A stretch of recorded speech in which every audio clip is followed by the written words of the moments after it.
Hi guys! Nandito ako ngayon sa Doha, Qatar. Naka-deploy. Medyo sinisipon ako ngayon kasi change weather. Then, natanong ko sa classmate ko kasi 1 decade na silang nag-work dito sa Doha, Qatar. Sabi ko, paano kung nagkakasakit kayo? Tas malayo kayo sa family. Sabi nila is, tiis lang daw, no choice. Kasi syempre, wala pa sa, malayo sa Pilipinas. So, ang ginagawa nila guys is, iniinuman na nila ng gamot.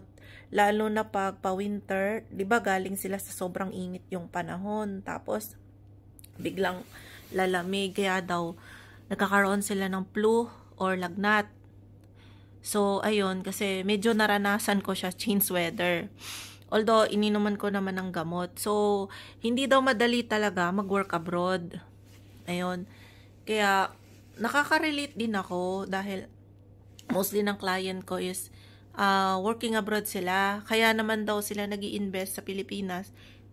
Kasi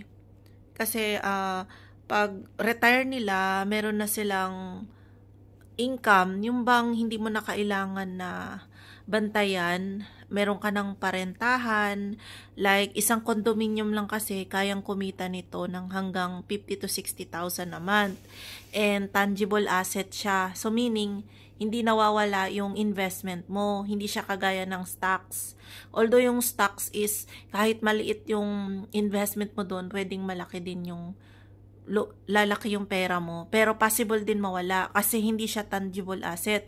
Unlike condominium na although malaki yung investment and matagal mo siyang huhulugan, pero lifetime siya, meaning kahit na tumanda ka na, hindi ka na nagtatrabaho, pwede pa rin kumita yung investment mo. Kasi yung rental naman is tumataas din yung value niyan. For example, pinarentahan mo siya ngayon, ang rate niya is nasa 50,000 sa Airbnb.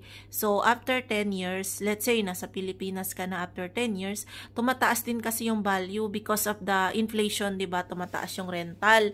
Bakit way back 10 years ago, wala na di bang ganong rate? And yung value, let's say, yung 1,000 peso, parang 100 peso na nga lang ngayon sa Pilipinas.